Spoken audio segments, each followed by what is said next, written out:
बिस्मिल्लाहिर्रहमानिर्रहीम। आज हमने डिस्कस करना है डबल स्लिट एक्सपेरिमेंट के बारे में कि डबल स्लिट एक्सपेरिमेंट क्या होता है और रीविजिटेड का क्या मतलब है। रीविजिटेड का मतलब ये है कि ये जो डबल एक्सपेरिमेंट है ये दोबारा किया गया था।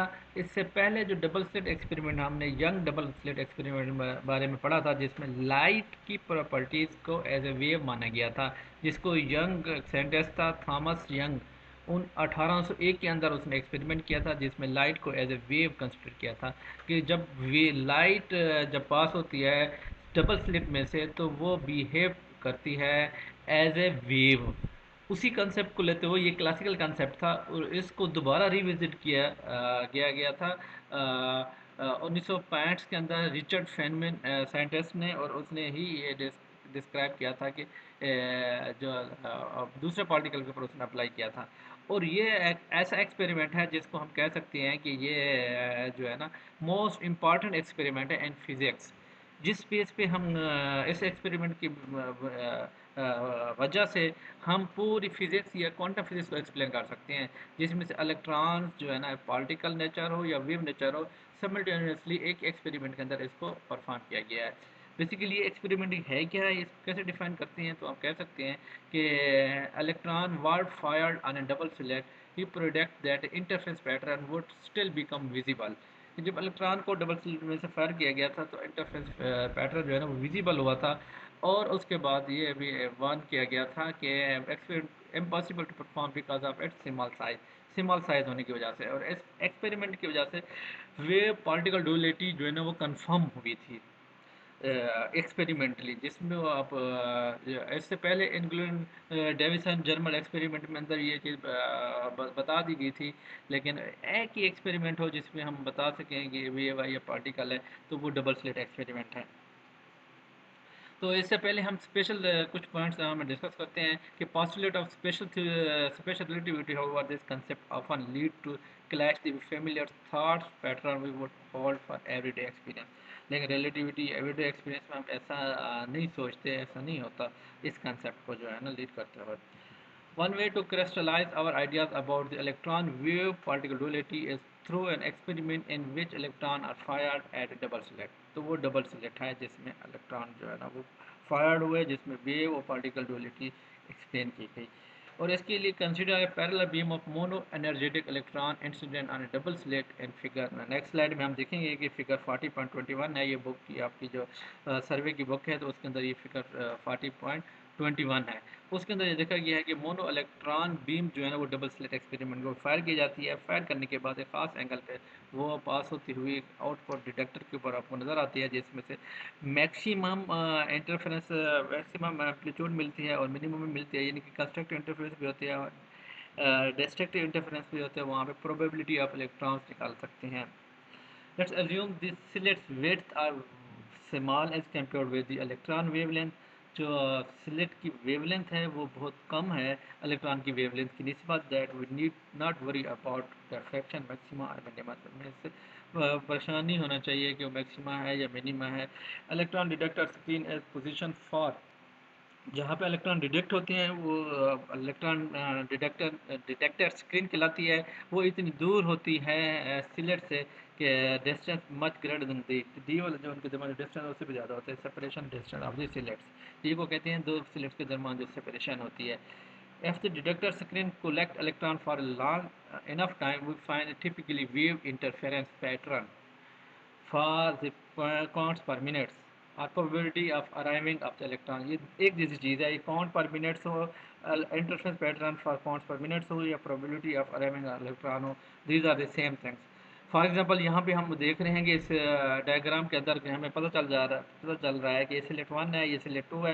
इन सिलेक्ट का जो डिस्टेंस है, ये दोनों के दरमियान जो डिस्टेंस साइज ऑफ सिलेक्ट है, ये साइज ऑफ सिलेक्ट इतनी छोटा होता है कि वेवलेंथ ऑफ इलेक्ट्रॉन से भी छोटा होता है।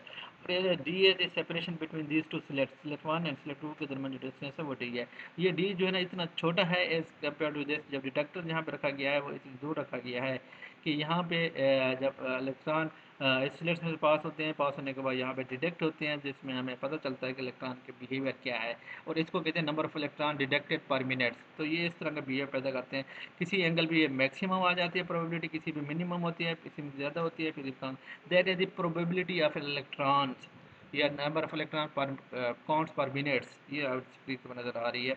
तो यहाँ पे ये फिगर कैप्शन भी लिखा हुआ है, इलेक्ट्रॉन इंटरफेरेंस। यहाँ पे इलेक्ट्रॉन डेफिनेटली वहाँ पे इंटरफेरेंस हो रही है, जहाँ पे मैक्सिमम हो रही है वहाँ पे कंस्ट्रक्टिव इंटरफेरेंस है, जहाँ पे मिनिमम हो रही है वहाँ पे डिस्ट्रक्टिव इंटरफेरेंस है। ये है डबल स्लिट एक्सपेरिमेंट के डायग्राम्स। चलते हैं इसके नेक्स्ट पॉइंट्स की तरफ कि आगे इसके पॉइंट्स क्या कहलाते हैं। ये वही पॉइंट्स हैं जो हम ऑलरेडी सर्वे की बुक के अंदर से ही लिए गए हैं। Such interference pattern would not be expected if the electron behave as a classical particle. अगर ये इलेक्ट्रॉन को क्लासिकल पार्टिकल माना जाए या क्लासिकल पार्टिकल तौर पे बिहेव अगर करते हैं तो ये इंटरफेरेंस पैटर्न नहीं हो सकता। Given clear evidence that electron are interfering a distinct wave like behaviour. जो हमें पता चल रहा है कि इलेक्ट्रॉन जो है ना वो वेव बिहेवियर पेश कर रहा है। अगर हमें थीटा की वैल्यू पता चल जाए कि मैक्सिमम इंटेंसिटी में थीटा की वैल्यू क्या है इसी फिगर के अंदर, तो जिस वैल्यू पे हम थीटा मालूम कर सकते हैं, तो इस इक्वेशन को डी ये वाली जो डी साइन थीटा है एम लैम्डा यानी कि ब्रैग्स लॉ इस्तेमाल करते हुए अगर हमें थीटा की वैल्यू पता चल जाए, तो डी है सेपरेशन बिटवीन द सिलेट्स ये पता चल जाए, तो हमें वेवलेंथ का पता चल जाता है कि वेवलेंथ कितनी है इलेक्ट्रॉन्स की, जिससे हमें पता चलेगा कि इसकी वेव नेचर जो है ना हमें मिल रही है। Therefore, the dual nature of electron is clearly shown in this experiment. Electrons are detected as particle as a localized spot on the detector screen at some instant of time, but probability of arriving at that spot is determined by finding the intensity of the two interference wave. तो हमें interference wave से पता चलता है कि probability कितनी हो रही है। जहाँ पे हमारा मैक्सिमम वेवलेंथ मिलती है तो वहाँ पे कंस्ट्रक्टिव इंटरफेरेंस होगी, जहाँ पे मिनिमम मिलेगी वहाँ पे डिस्ट्रक्टिव इंटरफेरेंस होगी। At extremely low electron beam intensity one electron at a time arrive at double slit at attempting to assume that electron goes through either slit 1 or 2। तो यहाँ पे हम ये कह सकते हैं कि इलेक्ट्रॉन जो है या स्लिट 1 से पास होगा या स्लिट 2 से पास होगा, ये किसी दोनों में से भी पास हो सकता है। अगर हम एक स्लिट से करेंगे तो फिर हो सकता है इंटरफेरेंस में पैटर्न ना मिले। अगर हम दोनों स्लिट रखते हैं तो सिंगल इलेक्ट्रॉन है फिर भी वो दोनों से पास होगा और हमें इंटरफेरेंस पैटर्न मिलेगा। You might argue that there is no interference effect because there is not a second electron going through the other slit to interference with the first। वही बात जो मैंने पहले बताई है कि कोई इंटरफेरेंस पैटर्न नहीं होगा अगर हम दो भी इलेक्ट्रॉन पास कर दें एक ही सिलेट्स में से, फिर भी इंटरफेरेंस नहीं होगा। तो इसके लिए ज़रूरी है कि दोनों सिलेट्स का ओपन होना ज़रूरी है, और इवन एक इलेक्ट्रॉन भी इंटरफेरेंस पैदा करता है।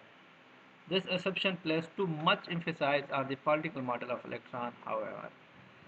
This interference pattern is still observed if the time interval for the measurement is sufficient long for many electrons to arrive at the detector screen।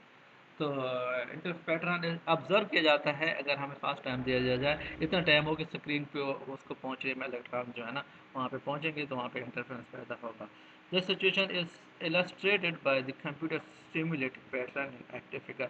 तो ये सिचुएशन को हमने कंप्यूटर सिमुलेटेड पैटर्न से भी हम एक्सप्लेन करेंगे, और नेक्स्ट फिगर के हम ये दिखाएंगे कि कैसे इंटरफेरेंस पैटर्न हो रहा है। Number of electron reaching the detector screen, कैसे इलेक्ट्रॉन जो है ना वो डिटेक्टर की स्क्रीन पे पहुंच रही है।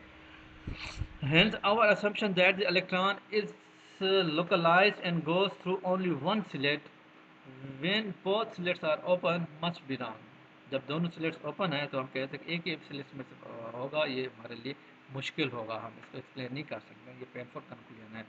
तो यहाँ पे अगर हम देखें इस डायग्राम को, जिसमें हमें बताया गया है कि ए बी और सी तीन डायग्राम बताई हुई है। नंबर 1 में 28 इलेक्ट्रॉन स्लिट्स में पास हो रहा है और 1000 इलेक्ट्रॉन पास हो रहा है, तो क्या इंटरफेरेंस पैटर्न होगा। अगर 28 इलेक्ट्रॉन पास हो रहा है तो यहाँ पे आपको डार्ट्स नज़र आ रहे हैं, तो ये चीज़ें शो करती हैं, ये डार्ट्स की ये पार्टिकल नेचर्स हैं, ये स्क्रीन पर डिटेक्टर की स्क्रीन पर नज़र आ रही हैं। और दूसरा ये हमें नज़र आ रही है अगर 1000 है तो इतना ये वाले डार्ट्स नज़र आ रहे हैं। इनको अगर हम इंडिविजुअल देखा जाए, कंप्यूटराइज देखा जाए, तो ये इंटरफेरेंस भी पैदा कर रहे हैं।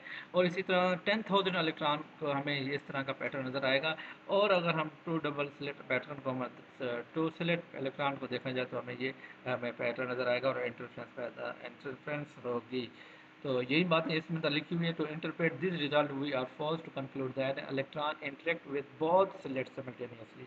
दोनों स्लिट्स में ही इंटरेक्ट करता है इलेक्ट्रॉन, एक स्लिट्स में से नहीं करता, तो इसलिए दोनों स्लिट्स में होगा तो हमें प्रोबेबिलिटी मिलेगी और हमें वहाँ पे आउटपुट पे वेव नेचर ऑफ इलेक्ट्रॉन्स मिलेगी। और अगर हम डिटेक्टर की बात करेंगे तो पार्टिकल नेचर भी हम वहाँ पे डिफाइन कर सकते हैं, देख सकते हैं।